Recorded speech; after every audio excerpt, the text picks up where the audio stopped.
बहुत स्वागत है आपका भारत समाचार पर। मैं हूं आपके साथ मयूरी श्रीवास्तव। रुक करेंगे खबरों की ओर। खबर लखनऊ से है, जहां छांगुर के काले कारनामों से पर्दा उठा है। मजबूर महिलाओं से रेप करता था छांगुर गिरोह। बता दें कि चार्जशीट में रेप में सहयोग का छांगुर पर आरोप है। जहां एटीएस ने दाखिल की है चार्जशीट। गिरोह का सरगना छांगुर हिंदू देवी देवताओं का अपमान करता था, जहां गरीबों और दलितों को लालच देकर धर्मांतरण कराता था। चार्जशीट में 33 गवाह यौन शोषण का भी खुलासा हुआ है। दुबई से करोड़ों विदेशी फंडिंग के सबूत भी मिले हैं। भारत को इस्लामिक राष्ट्र बनाना गिरोह का मकसद था और इसी को लेकर देखिए ये जो तमाम कारनामे हैं वो किए जा रहे थे। तो काफी तेजी से मामले में जांच पड़ताल की जा रही है और नए नए खुलासे इस मामले में हो रहे हैं।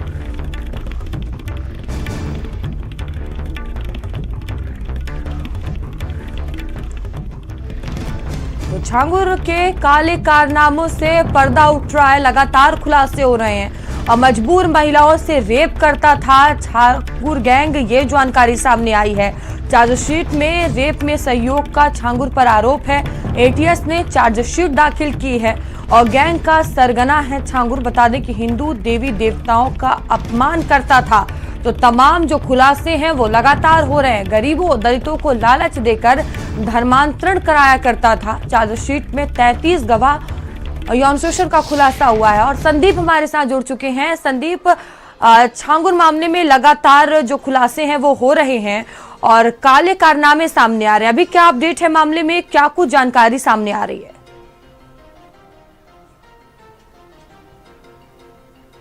छांगुर को लेकर देखिए लगातार सनसनीखेज खुलासे तो हो ही रहे थे, लेकिन अब देखिए यूपी एटीएस ने जिस तरीके से चार्जशीट दाखिल की है और उसमें इसको सरगना यानी मास्टरमाइंड बताया जा रहा है। आपने देखा था ये 2 बार मीडिया पे इसने बाइट दी और इसने कहा कि मैं इनोसेंट हूं, मेरा नाम जो है फंसाया जा रहा है। लेकिन अब चार्जशीट में इसको सरगना बताया गया है।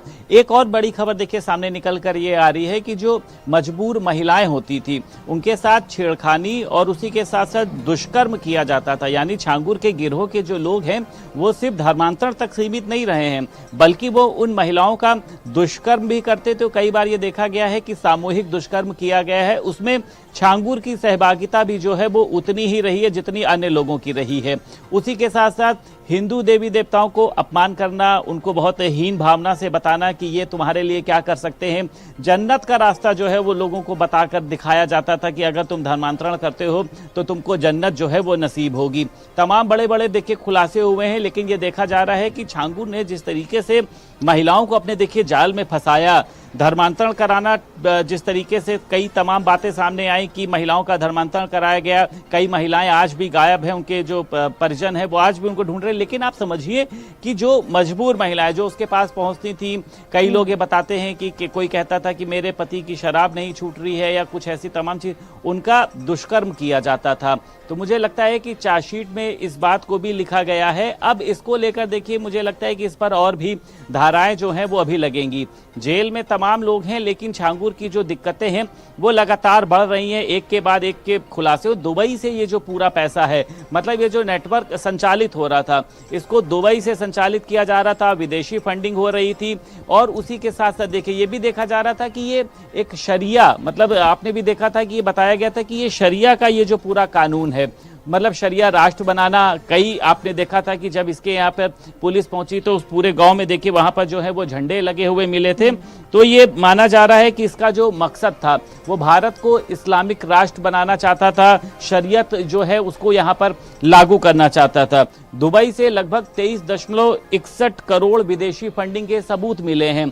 तो अब इसमें तो कोई गुरेज है नहीं, चार्जशीट दाखिल हुई है, चार्जशीट में ये सारी चीजें बताई गई हैं कि कहीं से भी ये जो व्यक्ति है देखिए ये इनोसेंट नहीं था, बल्कि ये एक अपराधी, ऐसा अपराधी जो दूसरे के धर्म को खराब बताकर अपने धर्म में उसको शामिल कराता था। और उसी के साथ साथ अगर वो धर्मांतरण में वो लोग मांगे इसकी नहीं मानते थे तो आज भी कई महिलाएं जो हैं वो गायब हैं।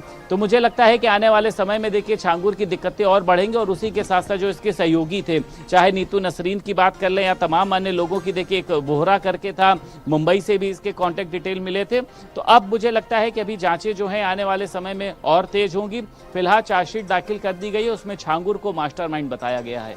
संदीप छांगुर और तमाम जो उसके सहयोगी हैं वो अभी पुलिस से गिरफ्त में हैं और लगातार मामले में जांच पड़ताल की जा रही है। कई खुलासे हुए हैं जिस तरह से आप बता रहे हैं, क्या इसमें और भी नाम आगे शामिल हो सकते हैं?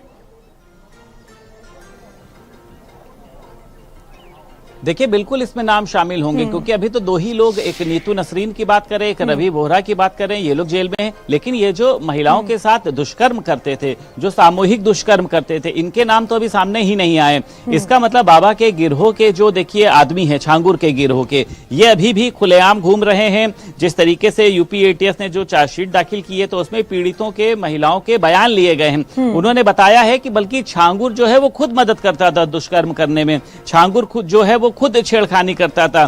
तो मुझे लगता है कि अभी एक लंबी फेहरिस्त है गिरफ्तारी की। हालांकि यूपी एटीएस की चाहे बात करी जाए, एसटीएफ की बात करी जाए, पुलिस की बात करी जाए, आपने भी देखा था मुख्यमंत्री योगी आदित्यनाथ ने भी इस पूरे मामले को संज्ञान में लिया था। तो सभी लोग इस पूरी जांच और तफ्तीश में जुटी है और आने वाले समय में मुझे लगता है कि बड़े स्तर पर जो है वो गिरफ्तारियां की जाएंगी, जिससे कि आगे आने वाले समय में इस तरीके का सिंडिकेट जो है वो किसी भी तरीके से पनपने ना पाए और जो भोली भाली जो मजबूर महिलाएं होती हैं वो ऐसे ढोंगी छांगुर के चक्कर में बिल्कुल संदीप, कहीं ना कहीं बड़ा संदेश देने की भी कोशिश होगी। बहुत धन्यवाद आपका जानकारियों के लिए। राजद नेता तेजस्वी यादव द्वारा हर घर में एक सरकारी नौकरी देने की घोषणा पर यूपी के उप मुख्यमंत्री केशव प्रसाद मौर्य ने पलटवार किया है, सुनिए। कुछ लोग लालच में आकर के अपनी जमीन न तेजस्वी यादव जी के नाम लिख दें, क्योंकि जमीन के बदले नौकरी देने का उनके परिवार के ऊपर आरोप लगा हुआ है, उस पर मुकदमा भी चल रहा है।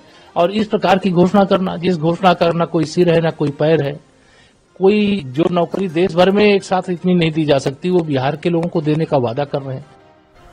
वहीं रायबरेली में आग का तांडव देखने को मिला है। लकड़ी की दुकान में आग लगी है। आग की लपटें देख लोगों के होश उड़े हैं। लोगों ने कड़ी मशक्कत के बाद आग बुझाया है। 2 दुकानों में रखा सामान जलकर खाक हो गया है। ऊंचाहार कोतवाली क्षेत्र के गंदा नाला की ये घटना बताई जा रही है। तो लकड़ी की ये दुकान है, देखिए तस्वीरें भी सामने आई है। भयंकर आग लग गई और आग की लपटें देखकर आसपास लोगों में हड़कंप मच गया और कड़ी मशक्कत के बाद आग पर काबू पाया गया।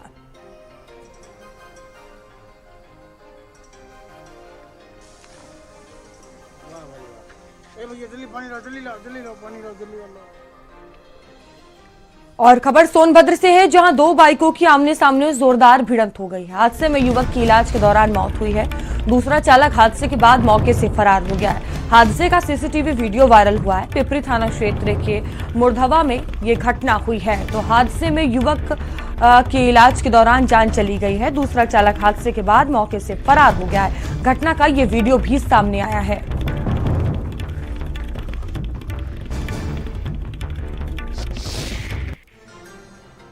ये पास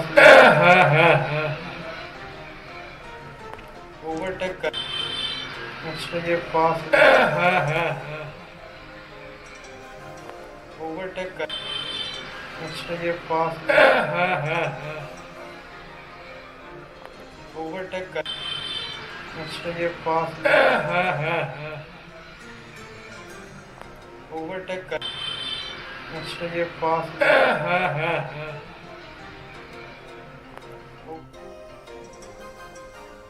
तो हादसे का ये वीडियो सामने आया है। 2 बाइकों की जोरदार भिड़ंत हुई है।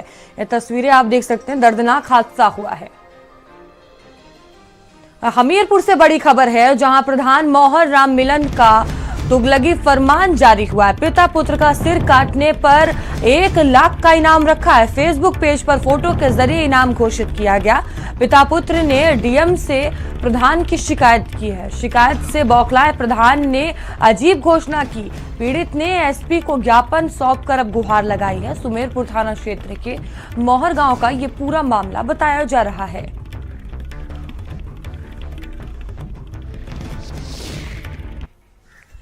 श्रीमान जी से ये निवेदन करना चाहता हूँ कि मेरी जान की सुरक्षा का कार्य कराएं और जो मेरे कोई घटना मेरे बच्चों मेरे परिवार में कुछ होती है, इसके जिम्मेदार राम मिलन प्रधान ग्राम मोहर का ही होगा। कैसी भी घटना मुझे कोई भी द्वारा होगी, इसके जिम्मेदार राम मिलन प्रधान होगा। कुशीनगर में 70 वर्षीय बुजुर्ग मोबाइल टावर पर चढ़ गया। जमीन विवाद से परेशान होकर टावर पर चढ़ा है। समाधान होने तक नहीं उतरेंगे नीचे, ये बुजुर्ग ने कहा है। पुलिस मान मनौल और बचाने में जुटी। बता दें कि पठेरवा थाना क्षेत्र के बलुआ तकिया का मामला बताया जा रहा है। तो जमीन विवाद का पूरा मामला और इसी को लेकर बुजुर्ग टावर पर चढ़ गया। लगातार उसे समझाने का प्रयास किया जा रहा, लेकिन बुजुर्ग का कहना कि जब तक मांग नहीं मानी जाएगी तब तक वो नीचे नहीं उतरेंगे। और देखिए घटना का पूरा वीडियो भी सामने आया है।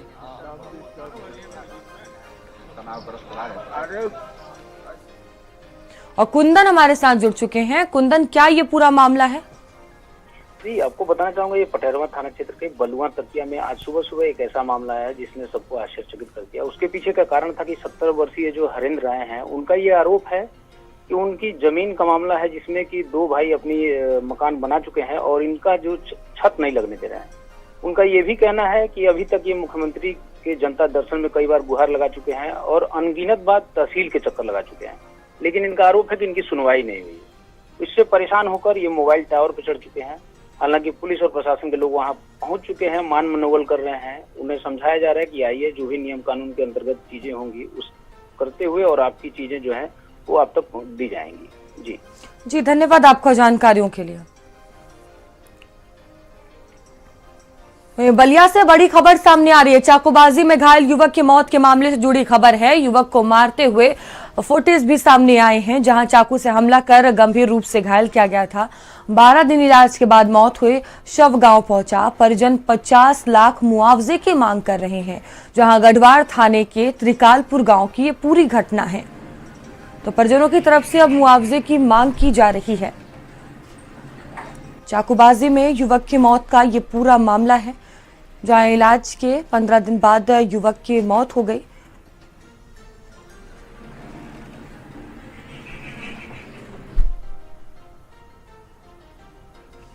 तो 50 लाख मुआवजा चाहिए, ये परिजनों की तरफ से अब मांग की गई है।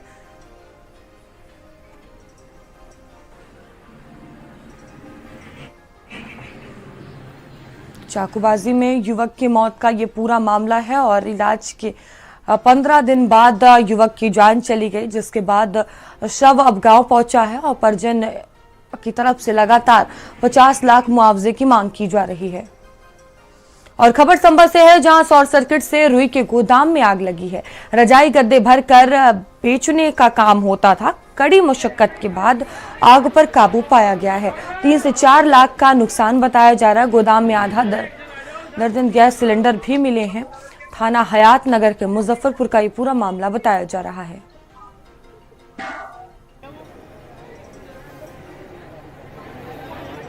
वो आग जो लगी वो लाइट के तार ने चिंगारी कोई दे दी। अच्छा। उसमें से आग लगी। शॉर्ट सर्किट की वजह से लाइट आग लगी है? हाँ जी, सर्किट की। तो क्या रखा हुआ था आपके यहाँ पर?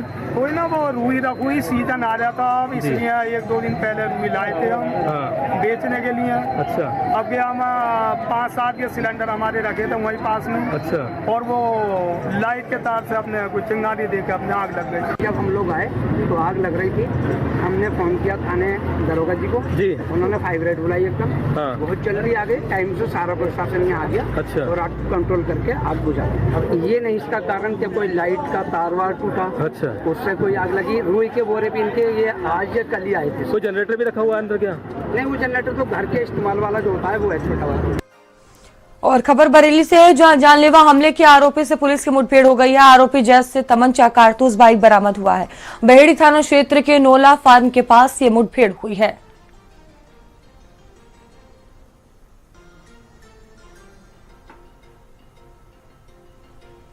तो चेकिंग के दौरान बड़ी कार्रवाई पुलिस द्वारा की गई है और चेकिंग के दौरान ही ये मुठभेड़ हुई है। ये तस्वीरें भी सामने आई है, जहां आरोपी को गोली लगी, जिसके बाद उसे घायल अवस्था में अस्पताल में भर्ती करवाया गया। तो पुलिस की आरोपी के संग ये मुठभेड़ हुई है। तो आरोपी से तमंचा, कारतूस और बाइक बरामद की गई है। और खबर गोंडा से है, जहां खोर हंसा चिश्तीपुर में दबंग गुंडा टैक्स मांग रहे हैं। मकान बनवाने को लेकर 20,000 गुंडा टैक्स मांगा जा रहा है। एक दबंग का गुंडा टैक्स मांगते वीडियो भी सामने आया है। पीड़ित ने पूरे मामले की एसपी से शिकायत की है। जहां एसडीएम से शिकायत पर मामले की जांच हुई। पैमाइश पर लेखपाल और आरआई ने रिपोर्ट लगाई। कोतवाली देहात के खोरहंसा का ये पूरा मामला बताया जा रहा है।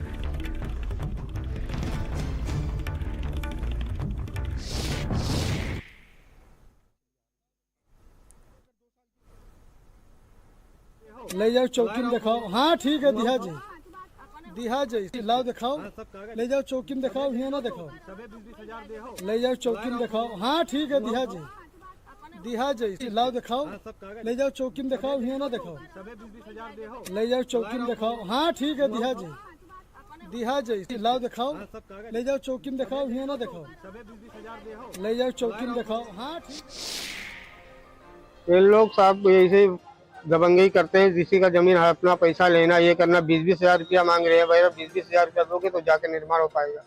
मजदूर को भी मारा, हमें भी मारा, सामान भी उठा लेके चले गए। ये सुविधा शुल्क मांगते हैं क्या? जी 20-20 हजार रुपया। गुंडा टैक्स गुंडा टैक्स मांग रहे हैं। और राजेश हमारे साथ जुड़ चुके हैं। राजेश, क्या ये पूरा मामला, किस तरह से कार्रवाई की जा रही है? देखिए, पूरा मामला कोतवाली देहात थाना क्षेत्र के खोरासा पुलिस चौकी का है और खोरासा पुलिस चौकी में चिस्तीपुर गांव लगता है। और यहीं पर जो जिन पीड़ितों की जमीन है वो अपनी जमीन पर अपना मकान नहीं बनवा पा रहे हैं। इसके लिए बाकायदा जो कुछ गुंडे टाइप के लोग हैं, उनकी संख्या 3 से 4 की बताई जा रही है। वो लोग आकर के लोगों को धमकाते हैं, कई तरह के रोड़े अटकाते हैं, कई तरह की एप्लीकेशन देते हैं, कई तरह की शिकायतें करते हैं। जब वो बनाने लगते हैं, इस पूरे मामले में जो एक पीड़ित था उसने जो शिकायत की है उसका साफ तौर पर कहना है कि बाकायदा इसकी पैमाइश कराई गई। पैमाइश में जब उसकी जमीन अलग हो गई और सारी चीजें क्लियर हो गई, इसके बाद भी अब वो जमीन जब निर्माण करना चाह रहा है तो बाकायदा ये लोग आते हैं, धमका करके लेबर मिस्त्री को भगा देते हैं। फिलहाल इस पूरे मामले में जो पीड़ित है, जो कंप्लेनर है, उसने एसपी के यहाँ भी इस पूरे मामले की गुहार लगाई है। इसके अलावा डीएम के यहाँ भी शिकायत पत्र देकर के कमिश्नर के यहाँ भी इसने इस पूरे मामले की शिकायत की है। फिलहाल अभी तक इस पूरे मामले में मुकदमा दर्ज नहीं हुआ है और लगातार जो पीड़ित है वो दौड़ भाग कर रहा है। जी धन्यवाद आपका जानकारियों के लिए। और खबर वाराणसी से है, जहां काशी हिंदू विश्वविद्यालय में छात्रों का हंगामा देखने को मिला है। जहां प्रोक्टोरियल बोर्ड के सुरक्षा कर्मियों और छात्रों के बीच विवाद हुआ। छात्रों ने सुरक्षा कर्मियों पर पथराव किया। सूचना पर मौके पर पुलिस की टीम पहुंची और छात्रों से प्रोक्टोरियल की बदतमीजी के बाद विवाद बढ़ा है। बता दें कि विश्वविद्यालय प्रशासन ने मामले में चुप्पी साधी हुई है। काशी हिंदू विश्वविद्यालय के बिरला छात्रावास का ये पूरा मामला बताया जा रहा है। तो छात्रों ने सुरक्षा कर्मियों पर पथराव किया है। भारी बवाल एक बार फिर से यहां पर देखने को मिला है। यहाँ के सिक्योरिटी ऑफिसर्स और बिरला हॉस्टल के छात्रों में कुछ समस्या उत्पन्न हो गई और स्थिति खराब हो रही है। तत्काल फोर्स की आवश्यकता है। इस सूचना पे फोर्स के साथ हम लोग मौके पे आए थे। कुछ विवाद हुआ था, ये चीफ डॉक्टर साहब बता सकते हैं क्या बात हुई थी। अब स्थिति सामान्य है, बिल्कुल नॉर्मल है, कोई दिक्कत नहीं। और खबर कानपुर से है, जहां मेट्रो के गोदाम में आग लग गई। मेट्रो का सामान जलकर राख हो गया। सूचना पर दमकल की गाड़ी पहुंची और आग लगने का कारण अभी तक स्पष्ट नहीं हुआ है। पनकी क्षेत्र के पनकी पड़ाव की घटना बताई जा रही है। तो मेट्रो का ये गोदाम, जहां देखिए भयंकर आग लग गई, धुएं का गुब्बार उठता हुआ नजर आया। लाखों का नुकसान हुआ है। तो मेट्रो का सामान जलकर पूरी तरह से राख हो गया है। तो आग लगने की मुख्य वजह अभी तक सामने नहीं आ पाई है कि आखिर आग गोदाम में लगी कैसे। और घटना का ये वीडियो भी आप देख सकते हैं। भयंकर आग लगी। दमकल विभाग की गाड़ियां मौके पर पहुंची और कड़ी मशक्कत के बाद आग पर काबू पाया गया।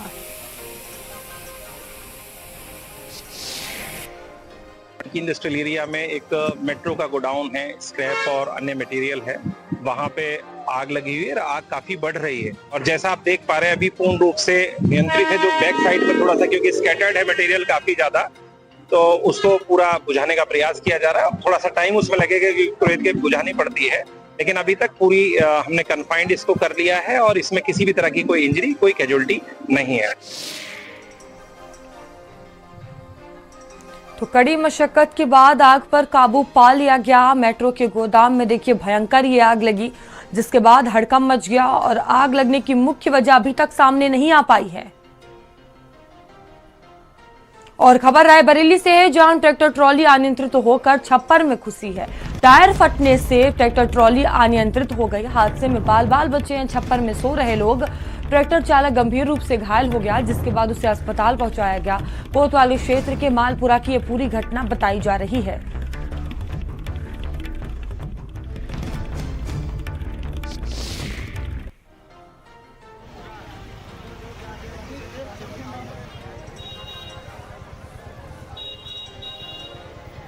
तो देखिए बड़ा हादसा हुआ। बाल बच्चे लोग जो छप्पर में सो रहे थे, एक बड़ा हादसा हो सकता था।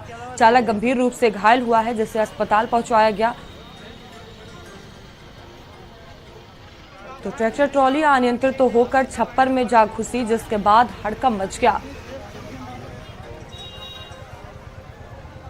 वहीं स्वामी प्रसाद मौर्य रामपुर पहुंचे। आजम खां से मिलने रामपुर पहुंचे स्वामी प्रसाद मौर्य। आज आजम खां से मिलेंगे स्वामी प्रसाद मौर्य। तो ये बड़ी खबर आपको बता रहे हैं, जहां स्वामी प्रसाद मौर्य आजम खां से मुलाकात करने के लिए रामपुर पहुंचे हुए हैं। तो आज ये मुलाकात होगी।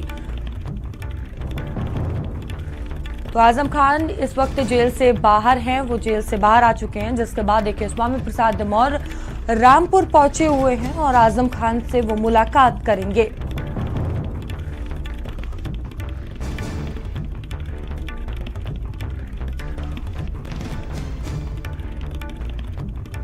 तो स्वामी प्रसाद मौर्य रामपुर पहुंच चुके हैं और आजम खान से मुलाकात होगी।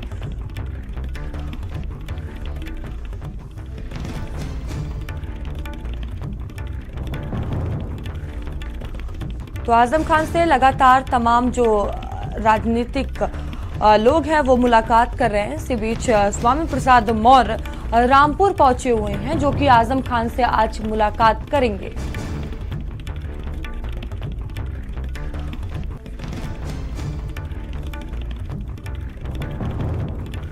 तो तमाम राजनीतिक दल के जो दिग्गज नेता हैं, मंत्री हैं, वो लगातार मुलाकात कर रहे हैं आजम खान से। जेल से बाहर हैं आजम खान और देखिए स्वामी प्रसाद मौर्य जो हैं वो रामपुर पहुंचे हुए हैं, जो कि आजम खान से आज मुलाकात करेंगे। और संदीप हमारे साथ जुड़ चुके हैं। संदीप, स्वामी प्रसाद मौर्य आजम खान से मुलाकात करने के लिए रामपुर पहुंचे हैं, क्या जानकारी? उस पे है, हम लोगों को भी मिल जाएगा, मैं दे दे रहा हूँ। हरिओम संदीप, आपको आवाज मिल रही है मेरी? देखिए, उत्तर प्रदेश की राजनीति से ये बड़ी खबर देखिए सामने निकल कर आ रही है। अब से 2 दिन पहले अखिलेश यादव ने देखिए आजम खान से मुलाकात करी थी, लेकिन आज देखिए अपनी जनता पार्टी के अध्यक्ष स्वामी प्रसाद मौर्य कैबिनेट मंत्री रहे हैं, ये बहुजन समाज पार्टी में भी, भाजपा में भी। आज जो इनकी देखिए एकाएक मुलाकात हो रही है, तो इसके तमाम राजनीतिक जो है देखिए वो पहलू ढूंढे जा रहे हैं कि आखिर एकाएक आजम खान की याद जो है वो स्वामी प्रसाद मौर्य को कैसे आ गई। हालांकि स्वामी प्रसाद मौर्य देखिए इसको एक शिष्टाचार भेंट बता रहे हैं, लेकिन जिस तरीके से चाहे स्वामी प्रसाद मौर्य की बात करी जाए, उनकी समाजवादी पार्टी से नाराजगी की बात करी जाए, और उसी के साथ साथ आजम खान की जिस तरीके से देखिए अखिलेश यादव से मुलाकात हुई है, तो ये माना जा रहा है कि आने वाले समय में देखिए, क्योंकि विधानसभा चुनाव भी होने हैं, क्या इसको लेकर आजम खान और आज स्वामी प्रसाद मौर्य की मुलाकात होने जा रही है। इसको लेकर हालांकि राजनीतिक ये तौर पर देखा जाए तो चर्चाएं तेज हैं, लेकिन हाल फिलहाल ये माना जा रहा है कि स्वामी प्रसाद मौर्य आजम खान की सेहत का हालचाल लेने के लिए जा रहे हैं। लेकिन अगर स्वामी प्रसाद मौर्य देखिए पहले पहुंच गए होते तो समझ में आता, लेकिन अखिलेश यादव और आजम खान की मुलाकात के बाद ही स्वामी प्रसाद मौर्य क्यों पहुंच रहे हैं, क्योंकि दोनों ही लोग देखिए, चाहे स्वामी प्रसाद मौर्य की बात कर लें, चाहे आजम खान की बात कर लें, दोनों ही लोग देखिए अपने बयानों को लेकर चर्चा में रहते हैं। स्वामी प्रसाद मौर्य आपने देखा, इनके ऊपर जूता तक फेंका गया, स्याही तक फेंकी गई, थप्पड़ तक मारा गया। हालांकि इन्होंने हिंदू देवी देवताओं, सनातन, तमाम अन्य चीजों को लेकर बयान दिया था, लेकिन आज दोनों ही नेताओं की जो मुलाकात है देखिए ये बहुत ही महत्वपूर्ण मानी जा रही है कि आने वाले समय में क्या इसको लेकर बिल्कुल संदीप, क्या कुछ होता है। बहुत धन्यवाद आपका जानकारियों के लिए।